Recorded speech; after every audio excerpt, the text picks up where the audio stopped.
বাঁশির ফু শুনে বিএনপির নেতৃত্ব যেভাবে হাতে চুরি পরে পালিয়ে গিয়েছে, সেই দিনই তারা তাদের নেতা কর্মীদের রক্তের প্রতি তাদের যে কোনো কমিটমেন্ট নাই সেটা প্রমাণিত হয়েছে। এই রক্তের সাথে গাদ্দারি করে বিএনপি পল্টি মারলো। এক কথায় বলতে গেলে বিএনপিকে ভালো করে বলতে চাই, যদি আপনারা টাল বাহানা করেন গণভোটের রায় কার্যকর করা নিয়ে, যদি এটা নিয়ে বেশি বাড়াবাড়ি করেন, তো দেখবেন এদেশের মানুষ আবার সেই পিআর পদ্ধতির দিকে নতুন আন্দোলন শুরু করবে। জনগণ কিন্তু আপনাদেরকে রাজপথ দেখিয়ে ছাড়বে ইনশাআল্লাহ। বিদেশি শক্তির উপর নির্ভর করার পরিণাম কি হয়, শেখ হাসিনা থেকে সেটা শিক্ষা গ্রহণ করার চেষ্টা করেন। গণমতের বিরুদ্ধে বিএনপির প্রতিটি অবস্থানকে আমরা রাজপথে চ্যালেঞ্জ করবো ইনশাআল্লাহ। বিএনপি জুলাই বিপ্লবকে ভুলে যেতে চায়, শুধু ভুলে যেতে চায় সেটাই নয়, বিএনপি জুলাই বিপ্লব এবং গণ অভ্যুত্থানের কথা জাতিকে ভুলিয়ে দিতে চায়। এই জুলাই বিপ্লবের সফলতার অপর পৃষ্ঠে একই সাথে অঙ্গাঙ্গী ভাবে জড়িয়ে আছে বিএনপির নেতৃত্বের ব্যর্থতার এক করুণ ইতিহাস। 2023 সালে নয়াপল্টনের বিএনপি কার্যালয়ের সামনে থেকে 28 অক্টোবর চূড়ান্ত সেই আন্দোলনের সময় বিএনপি নেতৃত্ব যেভাবে কাপুরুষতার পরিচয় দিয়েছে, বিএনপি এই ব্যর্থতার ইতিহাস মুছে ফেলতে চায়। এই জন্যই বিএনপি শুধুমাত্র 5ই আগস্ট একটা দিন, মানে ঘটনার আকস্মিকতায় জুলাই বিপ্লবকে তারা ওন করেছে, অকপটে তারা স্বীকার করেছে যে হ্যাঁ, এই ছোট ছোট মাসুম বাচ্চাদের রক্ত আমাদেরকে ফ্যাসিবাদের হাত থেকে মুক্তি দিল। কান্না করে ফেলেছিলেন রুহুল কবির রিজভী সাহেব সহ ওনারা। আর 5ই আগস্টের রাতের বেলায় শুয়ে শুয়ে তারা চিন্তা করেছে যে আজকে যে আমরা এইভাবে জুলাই বিপ্লবকে স্বীকৃতি দিলাম, কাজটা কেমন হলো। তারপরে ওই রাতের বেলায় তারা সিদ্ধান্ত নিয়েছে যে এইভাবে জুলাই বিপ্লবের ছাত্র জনতাকে এইভাবে ক্রেডিট দিলে আমাদের নেতৃত্বের যে ব্যর্থতা সেটা প্রকারান্তরে স্বীকার করে নেওয়া হয়। 6ই আগস্ট থেকেই বিএনপির এই পল্টিবাজি শুরু হয়েছে। সেই 6ই আগস্ট থেকে শুরু হতে হতে আজকের এই 2026-এর ফেব্রুয়ারিতে এসে সেটা 180 ডিগ্রি পর্যন্ত উল্টো পথে তারা গিয়েছে। বিএনপিকে ভালো করে বলতে চাই, জনতার বিপরীতে গিয়ে বিদেশি শক্তির উপর নির্ভর করার পরিণাম কি হয়, শেখ হাসিনা থেকে সেটা শিক্ষা গ্রহণ করার চেষ্টা করেন। আমরা চাই না বেগম জিয়ার সন্তান শেখ হাসিনার আনুগত্য করুক। আমরা চাই না বেগম জিয়া এবং শহীদ জিয়াউর রহমানের সন্তানের পরিণাম শেখ হাসিনার মতো হোক, এটা আমরা চাই না। আসসালামু আলাইকুম ওয়া রাহমাতুল্লাহ। আলহামদুলিল্লাহি ওয়া কাফা ওয়া সালামুন আলা ইবাদিহিল্লাযিনা ইসতাফা, আম্মা বাদ। গণভোটের রায় বাস্তবায়নে অনীহা, উদ্বিগ্ন নাগরিক সমাজ শীর্ষক আজকারের কাছেও আমরা আমাদের অবস্থান স্পষ্ট ব্যক্ত করতে চাই যে জুলাই সনদ বাস্তবায়নের ক্ষেত্রে এবং গণভোটের রায় কার্যকর করা নিয়ে সরকারের পক্ষ থেকে প্রকাশিত এবং তাদের যেই কর্মকৌশল আমাদের কাছে স্পষ্ট হচ্ছে, এই বিষয়ে আমরা অত্যন্ত কঠোর একটা অবস্থানে যেতে বাধ্য হচ্ছি। আমরা বিএনপিকে আমি বলতে চাই যে বিএনপির সাথে আমাদের দীর্ঘ রাজনৈতিক সখ্যতার ইতিহাস রয়েছে। আমরা দীর্ঘ সময় বাংলাদেশে আধিপত্যবাদ বিরোধী লড়াইয়ে বিএনপির সাথে কাঁধে কাঁধ মিলিয়ে আমরা লড়াই করেছি, সংগ্রাম করেছি, ফ্যাসিবাদ বিরোধী আন্দোলন করেছি, সংগ্রাম করেছি।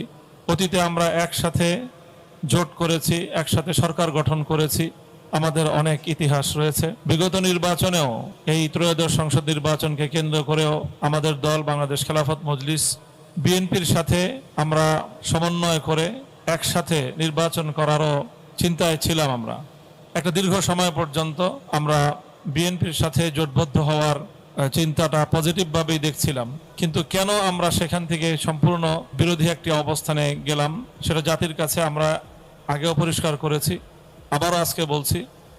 যখনই আমরা দেখেছি যে বিএনপি এই জুলাই সনদকে কার্যকর করার ক্ষেত্রে, তার চেয়েও বড় করে বলতে গেলে জুলাই বিপ্লবের স্বীকৃতি প্রদান করার ক্ষেত্রে বিএনপির গড়িমসি, আমাদের কাছে মনে হয়েছে যে এত মানুষের রক্ত, 1.5 সহস্রাধিক তাজা প্রাণের শাহাদাতের বিনিময়ে অর্জিত এই বিপ্লব, 30 সহস্রাধিক বাংলার দামাল সন্তানদের, যুদ্ধাহতদের, তাদের যে করুণ অবস্থা, তাদের যে পঙ্গুত্ব, তাদের যে অসহায়ত্ব, এখনো পর্যন্ত তারা হাসপাতালের বিছানায় ছটফট করছে। চিরতরে দৃষ্টিশক্তি হারিয়ে অন্ধত্ব বরণ করেছে অসংখ্য মানুষ। ভয়াবহ ইনজুরি নিয়ে তারা বিপ্লবের সাক্ষী হয়ে বাংলাদেশের প্রত্যন্ত অঞ্চলে ছড়িয়ে ছিটিয়ে আছে। এই রক্তের সাথে গাদ্দারি করে আমরা নিজেদের স্বার্থের রাজনীতি করতে পারি না।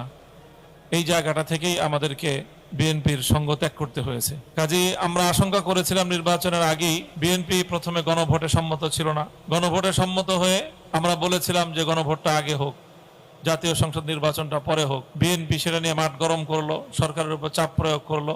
এবং শেষ পর্যন্ত গণভোট এবং সংসদ নির্বাচন একই দিনে করলো, তখনই আমাদের মনে শঙ্কা ছিল যে বিএনপি এই জাতীয় দুরভিসন্ধি দিয়ে আটতে পারে। এবং আমাদের নির্বাচনের পরে আমাদের শঙ্কা বাস্তবায়িত হলো এবং বিএনপি ইউটার্ন নিল, বিএনপি পল্টি মারলো এক কথায় বলতে গেলে। শিশির মনির ভাই প্রশ্ন তুলে গেছেন যে কেন বিএনপি জুলাই বিপ্লবের কথা বেমালুম ভুলে গেল, বা আসলেই কি বেমালুম ভুলে গেল। আমার কাছে এটা পরিষ্কার উত্তর যে হ্যাঁ, বিএনপি জুলাই বিপ্লবকে ভুলে যেতে চায়। শুধু ভুলে যেতে চায় সেটাই নয়, বিএনপি ভুলে যেতে চাইলে ততটা সমস্যা ছিল না। বিএনপি জুলাই বিপ্লব এবং গণ অভ্যুত্থানের কথা জাতিকে ভুলিয়ে দিতে চায়। কেন ভুলিয়ে দিতে চায়? কারণ এই জুলাই বিপ্লবের সফলতার অপর পৃষ্ঠে একই সাথে অঙ্গাঙ্গিভাবে জড়িয়ে আছে বিএনপির নেতৃত্বের ব্যর্থতার এক করুণ ইতিহাস। বিএনপির রাজপথে 15 বছর তাদের রাজপথের নেতাকর্মীরা যেভাবে গুম খুনের শিকার হয়েছে, হত্যাকাণ্ডের শিকার হয়েছে, বিএনপির নেতাকর্মীদের যেই পরিমাণ রক্ত বাংলার মাটিতে ঝরেছে, অথচ বিএনপির নেতৃত্বের আমি বলবো তাদের কাপুরুষতা, ক্ষেত্র বিশেষে অসততার কারণে, পর্দার অন্তরালে আপোষকামিতার কারণে বিএনপির মাঠ পর্যায়ের এই বিশাল তাদের যেই ত্যাগ এবং কোরবানি, এটা ব্যর্থ হয়েছে। যেই জনতা নিয়ে 2024-এর জুলাই মাসে বিপ্লব হলো, অভ্যুত্থান হলো, 5ই আগস্ট ফ্যাসিবাদ পালিয়ে যেতে বাধ্য হলো, এদেশের মাটি এবং এদেশের মানুষ সেই বিপ্লবের জন্য তো প্রস্তুত ছিল 2023 সালেও। 2023 সালে নয়াপল্টনের বিএনপি কার্যালয়ের সামনে থেকে 28শে অক্টোবর চূড়ান্ত সেই আন্দোলনের সময় বিএনপি নেতৃত্ব যেভাবে কাপুরুষতার পরিচয় দিয়েছে, পুলিশের টিয়ার ছিল না, পুলিশের বাঁশির ফু শুনে বিএনপির নেতৃত্ব যেভাবে হাতে চুরি পরে পালিয়ে গিয়েছে, সেই দিনই তারা তাদের নেতৃবৃন্দ, তাদের নেতাকর্মীদের রক্তের প্রতি তাদের যে কোনো কমিটমেন্ট নাই সেটা প্রমাণিত হয়েছে। এবং সেই জনতাকে নিয়েই 2024 সালের জুলাই বিপ্লব হলো, 5ই আগস্ট ফ্যাসিবাদের পতন ঘটলো।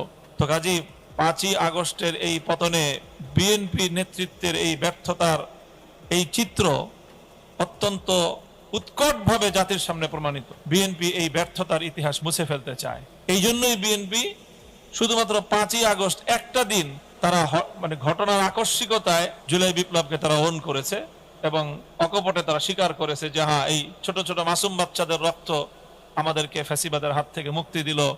কান্না করে ফেলেছিলেন রুহুল কবির রিজভী সাহেব সহ ওনারা।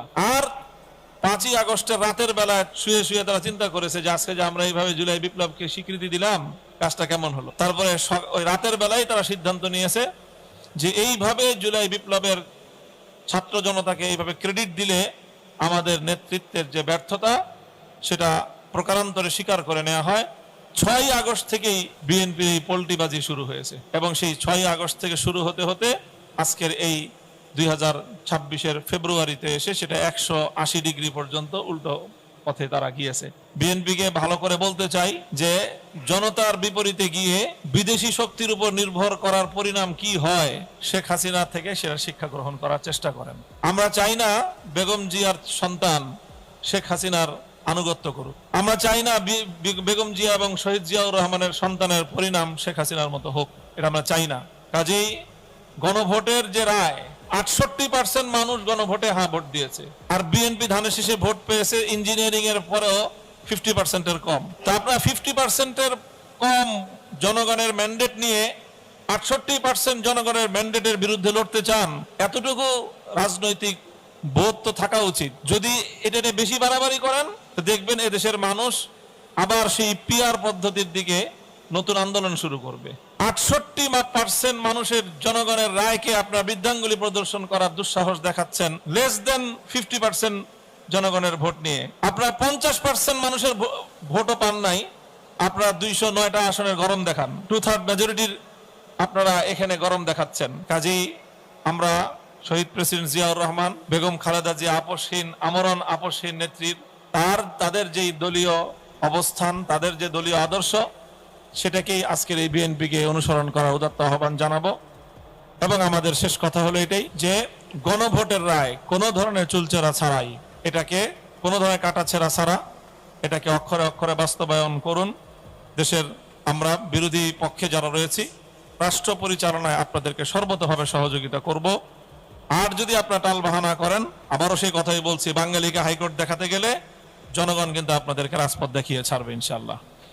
আগামী 24শে এপ্রিল বাংলাদেশ খেলাফত মজলিস এই ইস্যুকে নিয়ে রাজপথে নামছে। ইতিমধ্যে আমাদের পক্ষ থেকে গণসমাবেশের ঘোষণা দেওয়া হয়েছে এবং আমরা বিএনপির প্রতিটি এই জাতীয় স্বৈরতা